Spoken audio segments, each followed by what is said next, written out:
Vamos inmediatamente a leer la palabra de nuestro Dios en Apocalipsis capítulo 2, desde el versículo 1 en adelante.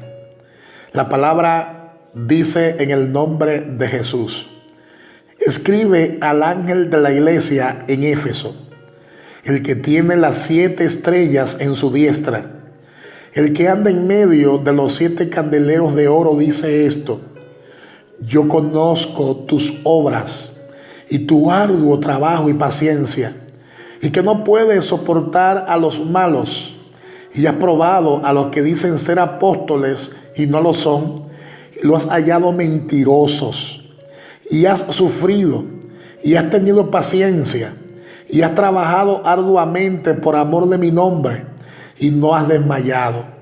Pero tengo contra ti que has dejado tu primer amor.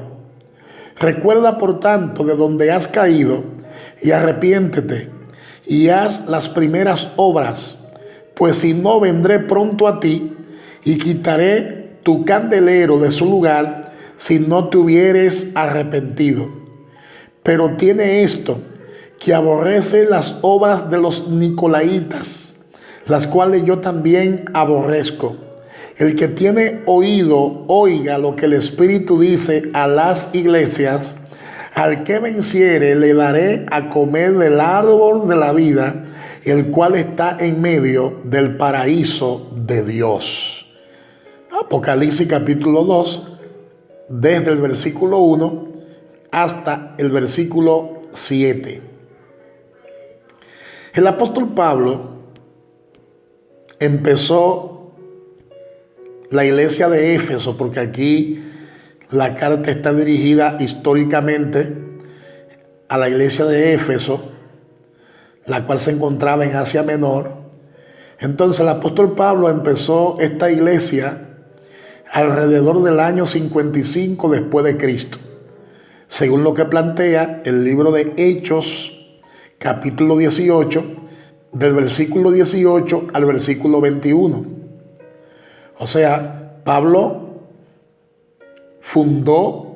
empezó esta iglesia en el año 55 después de Cristo, unos 40 años antes de esta carta en Apocalipsis capítulo 2. Luego, él dejó a Priscila y a Aquila allá para cuidar la nueva congregación, y ellos tenían a Apolos de ayuda por un tiempo, según Hechos capítulo 18, desde el versículo 24 hasta el versículo 28. Es importante que usted lea los textos bíblicos que le estoy dando, que le dé pausa, por ejemplo, al audio, y lea los textos bíblicos que le estoy dando para que confirmen lo que le estoy enseñando históricamente. Pablo volvió a Éfeso y pasó unos 3 años allá desarrollando la iglesia y el ministerio, según Hechos capítulo 19, del versículo 1 al versículo 10, y según Hechos capítulo 19, del versículo 20 al versículo 31. Hechos 20, 31. Vuelvo y repito la cita: Hechos 19, del 1 al 10, y Hechos 20, 31. La iglesia de Éfeso llegó a ser una fuerte influencia en Asia Menor, y podemos observar que los miembros tomaron muy en serio la amonestación que el apóstol Pablo le dio a la última vez que los vio. O sea, podemos observar que Pablo le dio una fuerte amonestación en Hechos capítulo 20, versículo 28, es lo que yo puedo observar aquí. Gloria a Dios. Fije sus ojos en este pasaje de la Escritura para que observemos la amonestación que Pablo le dio a la iglesia de Éfeso la última vez que Pablo les vio a ellos. Vamos a leerlo en Hechos capítulo 20, versículo 28 al 31. Por tanto, mirad por vosotros y por todo el rebaño. Oiga lo que dice Hechos 20, 28. Léelo conmigo, por favor. Vamos a leerlo juntos. Por favor, hermanos. Hechos capítulo 20, versículo 28 al 31, dice: por tanto, mirad por vosotros y por todo el rebaño en que el Espíritu Santo os ha puesto por obispo, para apacentar la iglesia del Señor, la cual él ganó por su propia sangre. Porque yo sé que después de mi partida entrarán en medio de vosotros lobos rapaces, que no perdonarán el rebaño, y de vosotros mismos se levantarán hombres que hablen cosas perversas para arrastrar tras sí a los discípulos. Por tanto, velad, acordaos que por 3 años, de noche y de día, no he cesado de amonestar con lágrimas a cada uno. Oye bien lo que el apóstol Pablo le dice y le escribe: no he cesado de amonestar con lágrimas a cada uno. El apóstol Pablo dijo a los líderes de la congregación que debían mirar, según el texto bíblico que leímos, que debían mirar y velar por el rebaño, porque entrarían lobos rapaces, falsos maestros. Cuando hablamos de lobos rapaces, estamos hablando de falsos maestros, según Mateo capítulo 7, versículo 15, que querrían llevarse a los discípulos, o sea, para desubicarlo del propósito, porque eso es lo que el diablo siempre anda buscando, tratar de desubicar del propósito a los discípulos, a los seguidores de él. Entonces, según Apocalipsis capítulo 2, versículo 2, y según Apocalipsis capítulo 2, versículo 6, 40 años después, ellos todavía estaban guardando el mandamiento del apóstol. Seguían trabajando arduamente en la obra del Señor. Había muchas buenas obras en esta iglesia, según lo que dice Apocalipsis capítulo 2, versículo 3. Sin embargo, los versículos 4 y 5 del capítulo 2 de Apocalipsis nos muestran que esta iglesia de Éfeso había llegado a ser una iglesia muy formal en su cristianismo.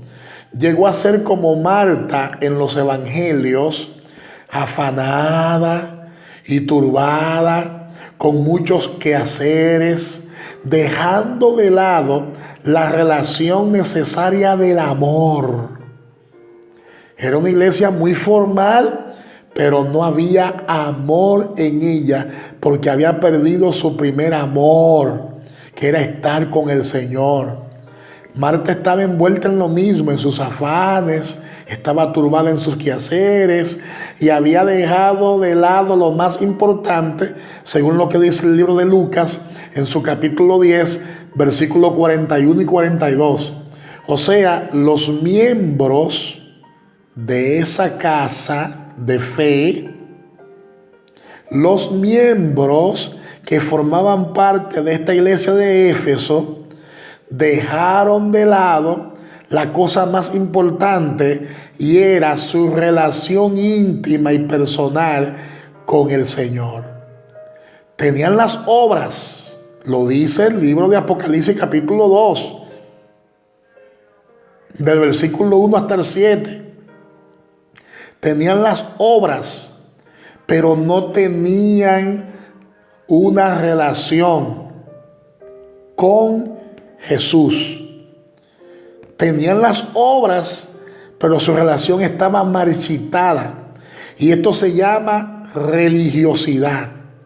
Y hoy en día hay creyentes que están en la misma condición.